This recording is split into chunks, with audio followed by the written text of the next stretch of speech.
On day 18,642, Jebediah Kerman did the impossible. Tumbling down the side of his spacecraft like a sack of spuds, he came to rest somewhere no Kerbal had ever, or has ever since, been. Jebediah Kerman had landed on the Mun. Or did he? From what I've seen, Jeb's skill level doesn't exactly lend itself towards a successful Mun mission. I mean, we all remember the incident.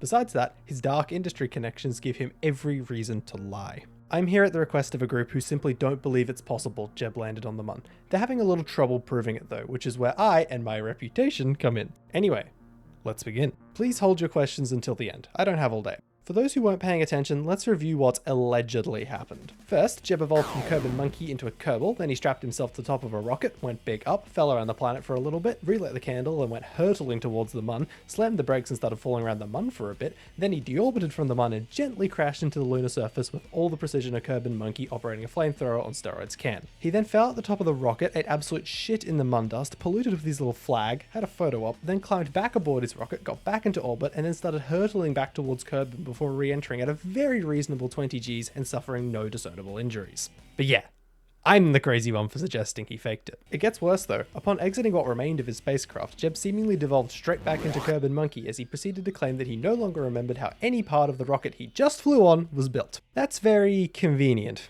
isn't it? I have a number of problems with this version of events. 4 to be exact. First we'll do problem number 1, followed by problem number 2, and then, you'd expect problem number... Jeb has a bit of a reputation around the KSC. He likes to rip around in expensive cars. He likes to show off. He is, somehow, unkillable. I'm not sure how, but that last one has become a very popular rumor, especially after the incident. But don't confuse his nigh immortality with an excess of piloting prowess. No, Jeb is probably the worst pilot you could ever have the misfortune of meeting. Jeb in no way has the ability to land any spacecraft on the Mun and have it capable of taking off again afterwards. Would he survive? Oh, almost certainly, provided it was on the dark side of the Mun, but he wouldn't be coming back in a hurry. Jeb has the G-force tolerance of a box of rocks, allowing him to perform re-entry maneuvers previously only accessible to spiders. The wretched little things, you're a terrible roommate back in 94. Unfortunately, Jeb also has the same talent for landing as your average box of rocks, entertaining adult onlookers and traumatizing their children for life. It doesn't stop there though, and we would be lucky if it did, because Jeb is so incredibly bad at landing that not even the birds can successfully pull off a landing within a 2-kilometer radius. And you're telling me that this man, fucking Superman at the start of that one movie, but without the orphan powers, successfully landed on the Mun of all places? No, there is no way he could have pulled that off. As a matter of fact, here's an artist's impression that I whipped up of what it would look like if he actually tried to land. You know what? I understand if you're still skeptical at this point, but don't worry. The incongruities don't end here. I wouldn't exactly call Jeb a social butterfly. That would imply that people would be happy to run into him. No, Jeb is much more of a social fly. He kind of shows up when you least expect it, and you just know he's going to be hanging around like a bad smell for a long time. We've all met someone like that. Jeb is that someone. The problem is, he also tends to have a penchant for locking people in a tiny metal can and launching into space with them, so his victim of choice cannot escape. Anyone unlucky enough to wake up next to Jeb knows they're in for days on end of yap. Not just any yap, yap about Jeb. Think Flashheart from that one show, but so much worse. He does this all the time. In fact, every mission prior to the supposed Mun landing included an unwilling guest. So it may surprise you, as it did me, that Jeb undertook this mission to the Mun entirely alone.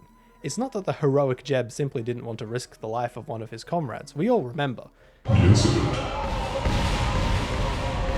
No. He chose to go alone because he could never guarantee he wouldn't be betrayed down the line. He went alone to protect his lies. Well, he didn't actually go alone, but he claimed he went alone to whatever, you get it.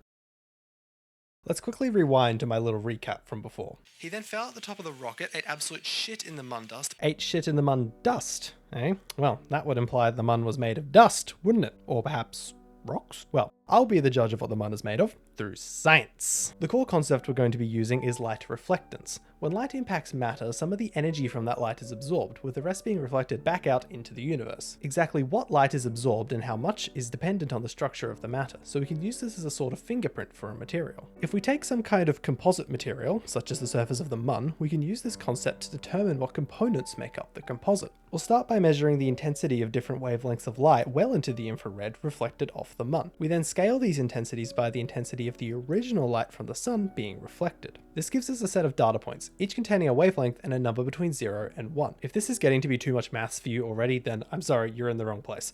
I'll give you a warning before I show anything particularly unsightly so that you can prepare yourself. We can plot these data points on a graph and connect them so we have a nice smooth curve. We now decide that this curve is a function and call it f of x. We can call it a function because it passes the vertical line test and I said so. This is all well and good, but so far we don't actually have any components, so we gather as many candidate components as possible and perform the same measurements.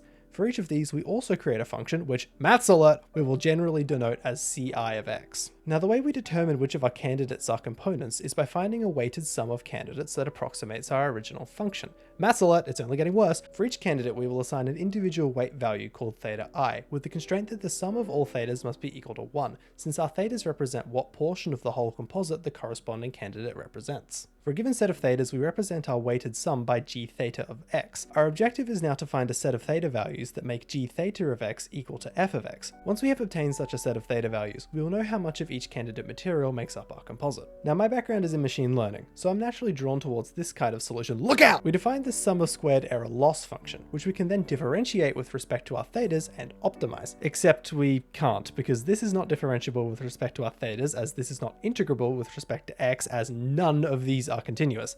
I just wanted to show you a bunch of maths. Anyway, since our input domain is discrete, our loss function ends up looking more like this. The rest of it still holds, fortunately, so all you need to do is apply your favorite optimization method to get this as close to 0 as possible. Having done precisely that, we now have an estimate of the composition of the Mun. As we can see, the theta value for dust is 0, so there's no dust on the Mun, which of course you'd know if you'd actually been there. According to my results, the surface of the Mun is actually approximately 83% cheese. Bit weird that Jeb neglected to mention that one upon his return, isn't it?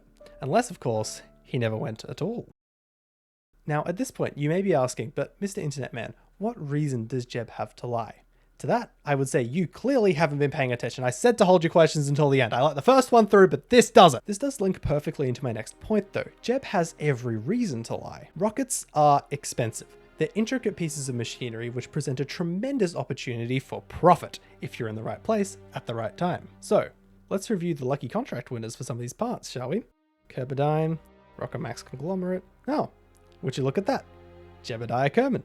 Jebediah Kerman. Jebediah Kerman. Jebediah Kerman. Jebediah Kerman. Jebediah Kerman. Jebster. Why does Jeb build so many things? It's Jeb. It's all Jeb. Jeb manufactures a lot of components, mainly fuel tanks and engines, just two of the most important parts of a rocket. Yeah, that isn't a conflict of interest at all. Why would he let space progress stall? No. Jeb needs to do the impossible, to drive others to try to replicate him, funneling millions into his pockets, not realizing that they themselves are the ones making history, not him.